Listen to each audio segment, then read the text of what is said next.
Welcome back, dear English learners, to another warm and helpful episode. We are happy to have you with us today.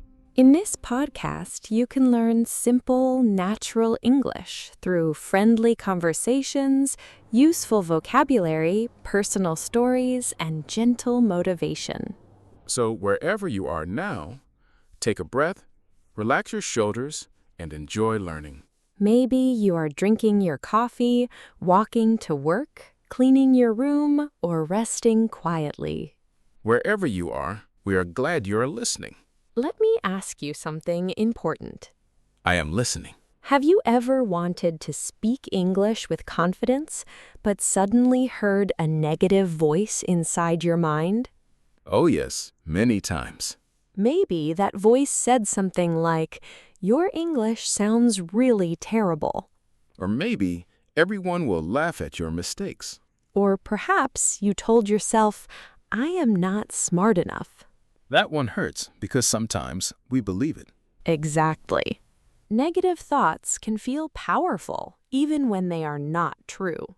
They enter quietly, repeat themselves, and slowly change how we feel. Then those thoughts affect our actions. We stop speaking, avoid conversations, and hide our real abilities. But today, we will explore a simple truth. What truth? You cannot always stop a thought from appearing. That sounds a little disappointing. Wait a moment. You cannot control every first thought, but you can choose your next helpful response. Ah, that sounds much more hopeful. By the end of this episode, you will learn practical ways to notice negative thoughts, question them calmly, and speak English with more confidence. And hopefully without fighting with our brains every 5 minutes. That would be very useful. My brain and I need better communication. Today's topic is stopping negative thoughts and speaking English more freely. This topic matters because language learning is not only about grammar rules. It is also about emotions, confidence, patience, and self-talk. Self-talk means the words and thoughts we direct toward ourselves. Sometimes our self-talk is kind and encouraging, and sometimes it sounds like a very rude, unpaid manager. An unpaid manager? Yes, it gives many complaints but offers no useful solutions. That is true. Before we continue, remember something important. You do not need to understand every single word. Just follow the main ideas, notice useful phrases, and enjoy listening. If you are an A2 learner, stay relaxed. If you are a B1 learner, listen for patterns. And if you are a B2 learner, notice the vocabulary and deeper ideas. Everyone can learn something useful today. So let us begin properly. Have negative thoughts ever stopped you from speaking English? Yes, especially during real conversations. What usually happens? First, someone asks me a simple question. Something like, "What did you do yesterday?" Exactly. I know the answer inside my own mind. Then what happens? My brain suddenly starts creating terrible predictions. Such as? You will forget every English word. That sounds dramatic. My brain loves dramatic movies. Without buying any cinema tickets. Exactly. Then I think my grammar will sound completely wrong. And after that? I imagine the other person looking confused and judging me. Does that usually happen in reality? Almost never. That is interesting. The imagined conversation is often worse than the real conversation. That is a key point. Negative thoughts often predict the worst result. They say something bad will definitely happen. But a thought is not always a true fact. Let us repeat that slowly. A negative thought is not automatically a true fact. It may feel completely true. But feelings and facts are different. Can you give us an example? Imagine you think, "Nobody understands my English." That sounds very common. Now ask yourself, is that completely true every time? Probably not. Maybe one person asked you to repeat one sentence. Then your mind created a bigger, painful story. Exactly. It changed one small moment into a permanent personal failure. Our minds can exaggerate things quickly. Yes, and learning to notice that can change everything. Did you ever struggle with this? Yes, I remember one particular evening. Tell us, what happened? A few years ago, I joined an international event. Were you nervous? Very nervous. The room was bright and crowded. That already sounds stressful to me. People were talking quickly and confidently. And you needed to speak English? Yes, a friendly woman walked toward me. What did she say to you? She simply asked, "Where are you from originally?" That sounds easy. It was easy, but my thoughts made it difficult. What did you think? I thought, my accent sounds very strange today. Then what? I thought, I will make a grammar mistake. And then? I thought, she will notice I feel nervous. That is 3 negative thoughts in 5 seconds. My brain was working overtime. I gave a very short, unclear answer. What did you say? I said, "From a city far from here." This sounds mysterious. I sounded like a secret agent. Maybe she thought your city was top secret. She smiled and asked again, which city exactly? What happened next? I finally answered with the city's name. Did she judge your English? Not at all. She became excited and said she had visited there. So the conversation became easier. Much easier. We talked for 10 minutes about food, travel, and local culture. What did you learn? I realized the biggest problem was not English. It was the negative story inside your mind. Exactly. My thoughts said, danger is coming, but reality said someone is simply being friendly. After that evening, I started using one helpful question. What question? Is this thought a fact or a prediction? That is simple, but powerful. When I thought, everyone will judge me, I asked that exact question. And usually it was only a prediction. Yes, a fearful prediction, not proven reality. I like that. Now tell us about your experience. Mine happened during an online English class. What were you studying that day? We were practicing daily conversations. That sounds comfortable. It should have felt comfortable. But our teacher suddenly asked us to speak for 2 full minutes What about? about our favorite childhood memory. That sounds like a lovely, easy topic. My memory was clear and beautiful. But your English. My English disappeared without saying goodbye. What were you trying to describe? I wanted to describe summers at my grandmother's small country house. That sounds beautiful. I remembered warm sunlight, fresh bread, green trees, and family laughter. What negative thought appeared first? I thought my vocabulary's too simple. Then another thought? Everyone else sounds more advanced. And another? My story will sound boring. Did you consider staying silent? Yes, I almost said I cannot remember any childhood memory. Even though you clearly could. Exactly. Then the teacher said something gentle. What did she say? She said, simple English can still express beautiful ideas. That is absolutely true. So I started with one sentence. What sentence? Every summer, I visited my grandmother's house. Clear and natural. Then I added, we ate bread under a tree. Another clear sentence. Then more memories started coming back. Did you speak for 2 minutes? I spoke for almost 3. Very nice. My grammar was not perfect. Did that matter?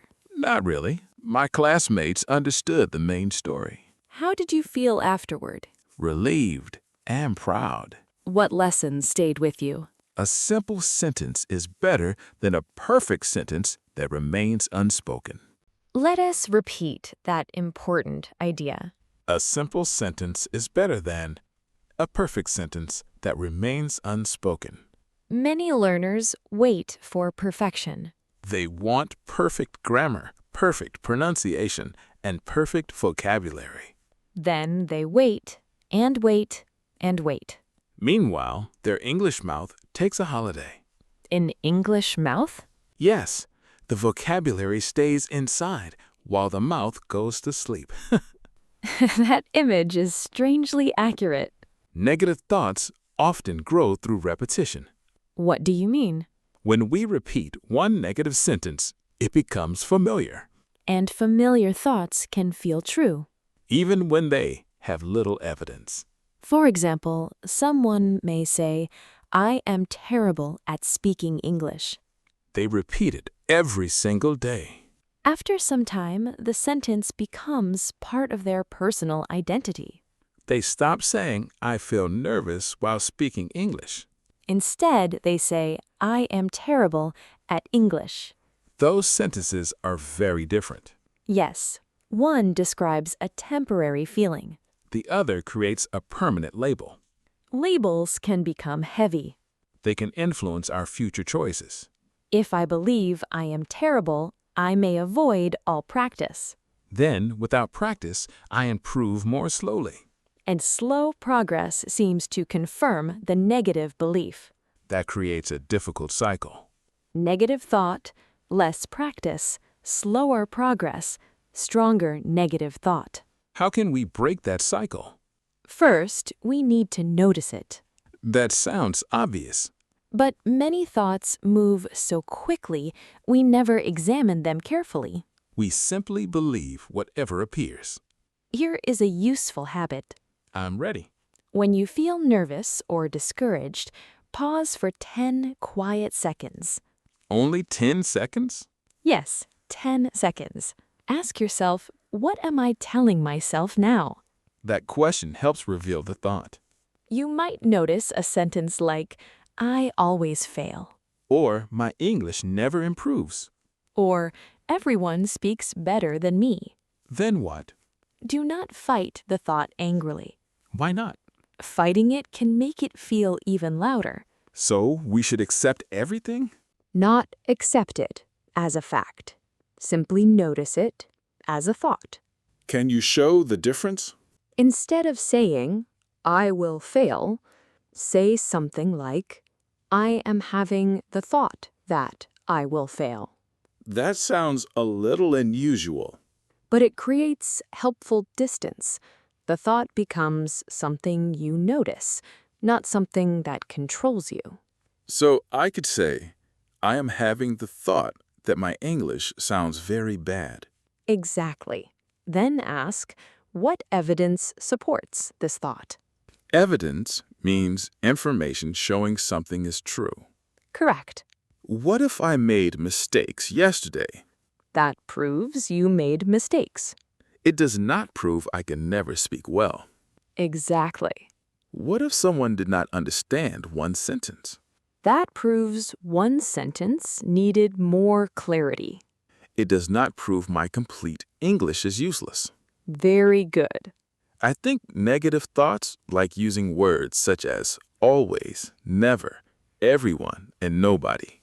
Excellent observation. Those extreme words make situations sound permanent. I always fail. I never improve. Everyone judges me. Nobody understands me. Usually, those statements are not completely accurate. A more realistic sentence might be, I struggled today, but I can practice again tomorrow. Or, some people may not understand every sentence, but communication can still continue. That is realistic thinking, not fake positivity. Exactly. Fake positivity says everything is perfect, when clearly everything is not always perfect. Realistic thinking says, this is difficult, but I have useful options. That feels more honest. and more helpful. Can positive thinking become harmful? It can when we use positive words to ignore problems. So saying, I feel nervous is not negative. No, it is honest. Then we add, but I can speak slowly. Exactly. We acknowledge the real emotion and choose a helpful action. I feel nervous, but I can answer simply. I forgot one word, but I can describe the meaning. I made a grammar mistake, but the conversation can still continue. I need practice, and that is completely normal. These thoughts feel much kinder. Kind self-talk does not mean lying to yourself. It means speaking to yourself like a good, patient teacher. Imagine a child learning to walk. They fall many times. Do we say, "You failed again. Walking is clearly not for you"? I hope not. We say, "Try again. Take another step." But with ourselves, we can become strangely cruel. Especially while learning a difficult skill. Language learning needs repetition. And repetition includes imperfect attempts. There is no safe path around all mistakes. Mistakes are part of practice, not proof of personal failure. Now, we are approaching the middle of our episode, which means you probably have something surprising. I do. Curious. I do. Many people think confidence must come before speaking. That sounds logical. But often, confidence comes after speaking. Wait, explain then. We often say, "When I feel confident enough, I will speak." Yes, I've said that many times. But confidence usually grows through small experiences. So first, we speak imperfectly. Then we survive the conversation. Survive sounds dramatic. For nervous learners, ordering a coffee can feel like an action movie. One coffee, no sugar, maximum danger. After speaking, we realized nothing terrible happened. Then confidence grows a little more. The hidden mistake is waiting for complete confidence. Because complete confidence may never arrive without action. Exactly. Action creates useful evidence. Evidence such as, I spoke today. I made mistakes, but I continued. Someone understood my main message. I forgot a word, but I explained it differently. These experiences weaken negative predictions. That leads us to practical tools. Let us make them simple. The first tool is called Notice and Name. How does that work? When a negative thought appears, name it calmly. For example, That is a fear thought. or that is a comparison thought. Or that is a perfection thought. Why give it a name? Naming the pattern makes it easier to recognize later. So instead of becoming lost inside the thought, I observe it. Exactly. The second tool is question gently. What question should we ask? Ask, is this completely true? What evidence do I have? Am I predicting the future? Am I using extreme words? What would I tell a good friend? That final question is powerful. We often give friends kindness, but give ourselves harsh criticism. If my friend said my English is completely hopeless, I would disagree. What would you tell them? I would say, you are learning and you need more practice. Then say the same words to yourself. That seems fair. The third tool is replace realistically. Not with a magical sentence. No, not something you cannot believe. Give us an example. Instead of saying, I am perfect, say, I am improving through regular practice. Instead of, everyone loves my English. Say, some people will understand me and I can clarify when needed. Instead of, I never feel nervous. Say, I can speak even while feeling slightly nervous. That feels believable. Believable thoughts are easier to use. What is the fourth tool? Take one tiny action, How tiny? smaller than your fear expects. Give us some examples. Record yourself speaking for 30 seconds. Say one sentence to a classmate.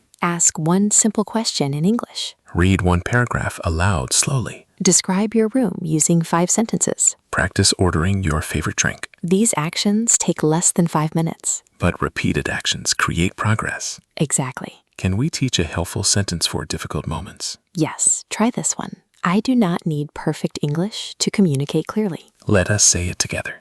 I do not need perfect English to communicate clearly. One more time. I do not need perfect English to communicate clearly. That sentence feels freeing. Another helpful sentence is this. I can pause, think, and continue. That is useful during conversations. Many learners think pauses are embarrassing. But native speakers pause as well. People pause to remember information. They pause to choose words. They pause because their brain needs a moment. So a pause does not mean bad English. It means you are thinking. What can we say when we need more time? We can say, let me think. Or, that is a good question. Or, how can I explain this? Or, give me a moment. These phrases protect the conversation while you think. They also make your speech sound more natural. Another common problem is comparison. Comparing ourselves to fluent speakers? Yes, or comparing our beginning to someone else's advanced level. Social media makes that easy. We hear a confident speaker and forget they practiced for years. We only see the final result. Not the mistakes, confusion, repetition, and slow progress. I once watched a fluent learner speaking beautifully online.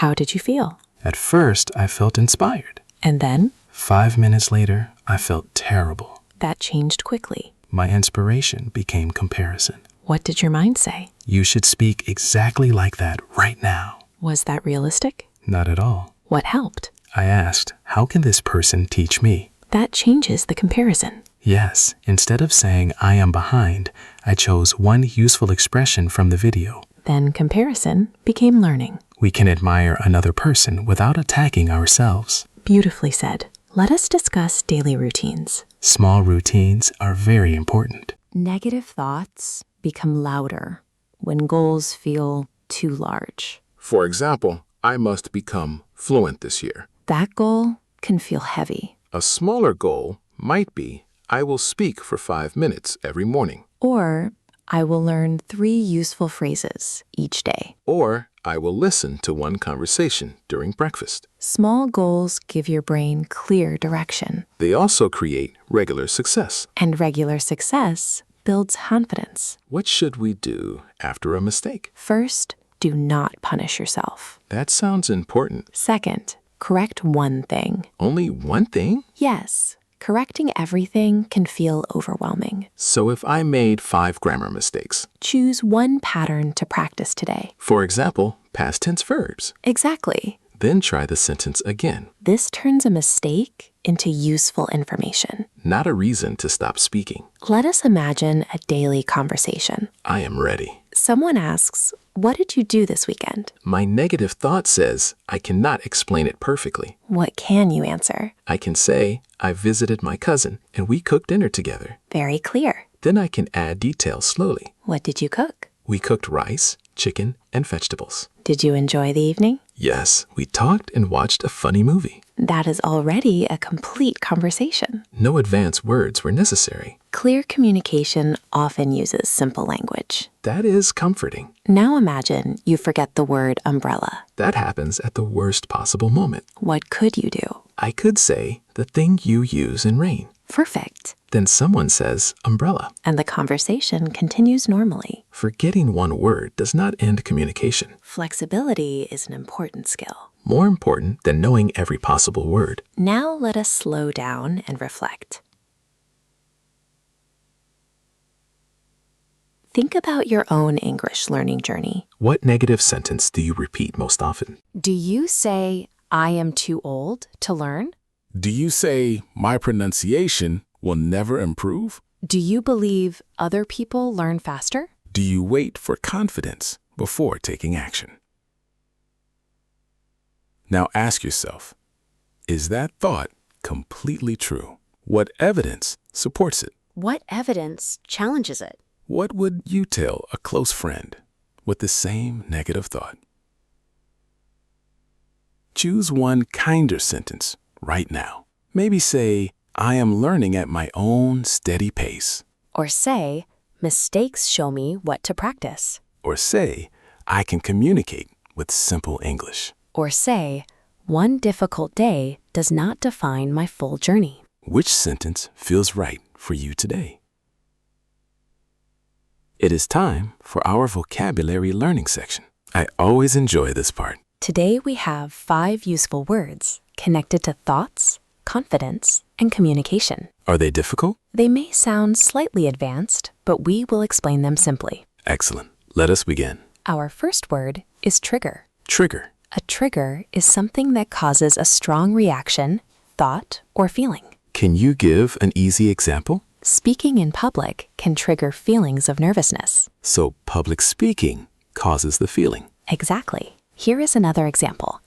Seeing other learners speak fluently can trigger negative comparison. Can triggers also be positive? Yes, a favorite song can trigger a happy memory. So a trigger begins a reaction. Exactly. What is our second word? Our second word is reframe. Reframe sounds very useful. To reframe means to change how you view or describe something. Not changing the real event? Correct. You change your perspective. Give us an example. Instead of saying, I failed completely, you can reframe the experience. How? You can say, I discovered what needs improvement. That feels more helpful. Another example is this. She reframed her nervousness as excitement before speaking. So reframe means finding another useful view. Exactly. What is word number 3? Our third word is evidence. We used this word earlier. Evidence means facts or information showing whether something is true.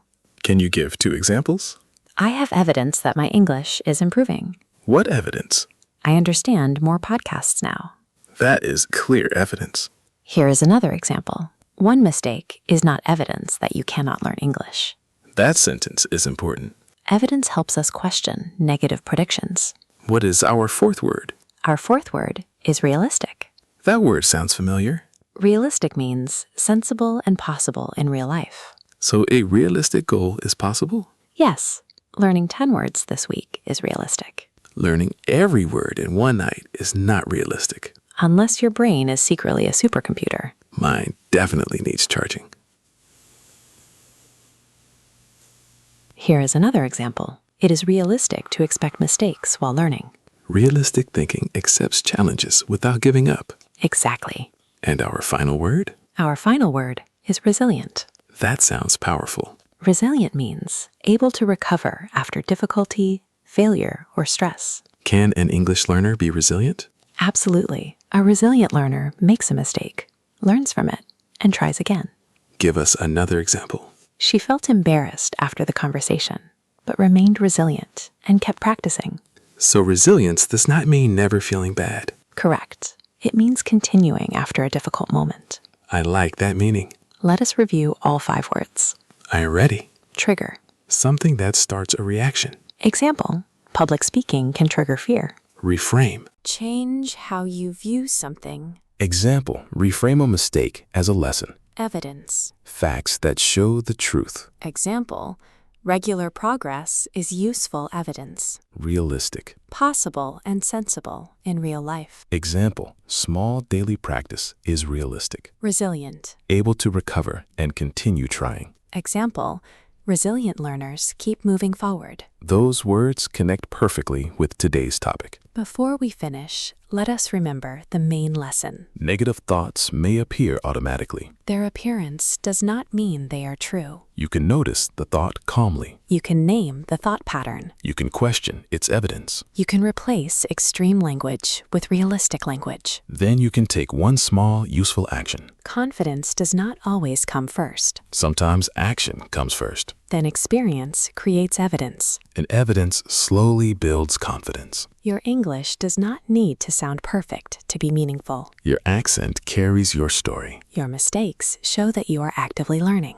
Your pauses give you time to think clearly. Your simple sentences can communicate powerful ideas. And every conversation gives you another chance to improve. Some days, speaking will feel easier than others. Some days, words will arrive quickly and naturally. Other days, simple words may feel distant. That does not mean your progress disappeared. Progress is not always visible every single day. A tree grows even when we cannot watch each small change. Language growth works similarly. Each podcast, each sentence, each mistake, and each conversation adds something valuable. So when a negative thought says you cannot do this, pause for a quiet moment. Ask, is this thought a proven fact or only fear? Then choose one kinder sentence. And take one small step. Speak one sentence. Ask one question. Record 30 seconds. Learn one phrase. Correct one mistake. Celebrate one improvement. Small actions are not meaningless. They are the building blocks of lasting confidence. Now we have one final question for you today. What negative thought about your English